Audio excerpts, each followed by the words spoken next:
ভালোর ভালো সর্বকাল মন্দের ভালো আগে, রাজকন্যা যাবে রাজার ঘরে, সন্ন্যাসীকে খেলো বাঘে। রাজার বাড়ি এক সন্ন্যাসী ছিল। সন্ন্যাসী ভোরে গণনা থেকে যখন ভোরে তার গণনা হয়ে গেল, গণনার পরে রাজাকে ডাকলেন, রাজামশাই, আজকে আমি গণনায় একটা খুব দুঃসংবাদ পেলাম।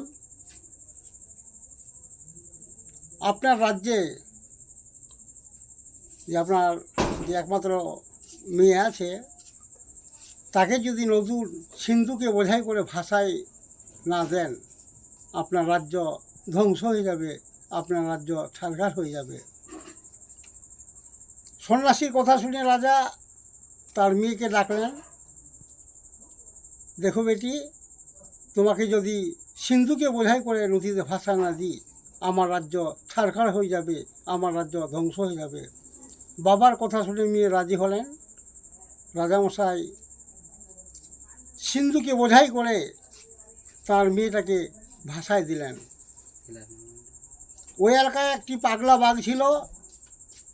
ওই পাগলা বাঘ মানুষকে অন্যায় অত্যাচার, মানুষের প্রতি অতিষ্ঠ করতো, অত্যাচার করতো। এক রাজার ছেলে ওই পাগলা বাঘটিকে বন্দুক দিয়ে আহত করে নদীতে যখন হাত মুখ ধুতে যায়, ওই অবস্থায় সেই সিন্ধুক ভাসতে ভাসতে আসে। রাজার ছেলে সিন্ধুকে দেখে অবাক হয়ে গেলেন, সিন্ধুকে ধরে আনলেন কিনারায়। ওই সিন্ধুকে দেখে তালা চাবি আছে। তালা চাবি যখন খুলল, একটি মেয়ে বার হলো। রাজার ছেলে সেই মেয়েকে জিজ্ঞাসা করে, তুমি কে? বলছে, আমি এক রাজকুমারী। তুমি সিন্ধুকে কেন? রাজার মেয়ে বলে, অনেক কথা।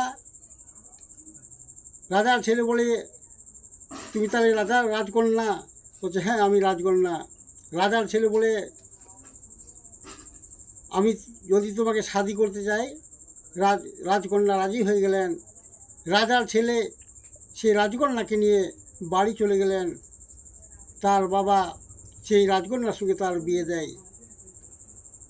এদিকে যে পাগলা বাঘ ছিল, বাঘকে আহত করলেন, ওই আহত বাঘটিকে যে সিন্ধুক বার হয়েছিল, সিন্ধুকে মেয়েটা বার হয়েছিল রাজকন্যা, এই আহত বাঘটিকে ওই সিন্ধুকে যে কোনো কৌশলে ঢুকালেন, তালাচাবি মেরে আবার নদীতে ভাসালেন। এদিকে সন্ন্যাসী যখন সিন্ধুকে ভাসা হলো, রাজার কাছ থেকে ছুটি নিয়েছিলেন, রাজামশাই বাড়িতে আসা আমার প্রায় কয়েক বছর হয়ে গেল, আমি বাড়ি যাইনি, আমাকে এক সপ্তাহের জন্য ছুটি আমি চাই। রাজামশাই সে সন্ন্যাসীকে ছুটি দিয়েছিলেন। সিন্ধুকে যদি ভাসালো রায়গঞ্জে, এবার সেই সন্ন্যাসী সাহেব মালদার এক ঘাটে বসে আছে, যেন সিন্ধুকে আমি ধরতে পারি।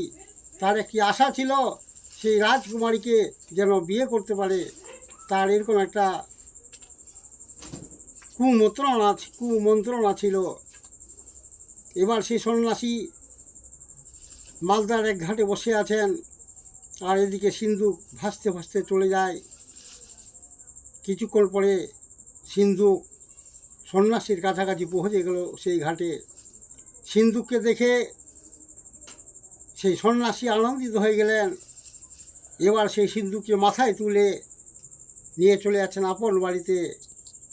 রাস্তা যাওয়ার পথে সেই সন্ন্যাসীর একটা চেতনা আসলো, আমার 4 জন জোয়ান ছেলে বাড়িতে আছে, তারা যদি সিন্ধুক খুলে, তালাচাবি খুলে যদি এই মেয়েটাকে দেখতে পায়, তারাই বিয়ে করার জন্য একটা তৈরি হয়ে যাবে, আমার আশা পূর্ণ হবে না।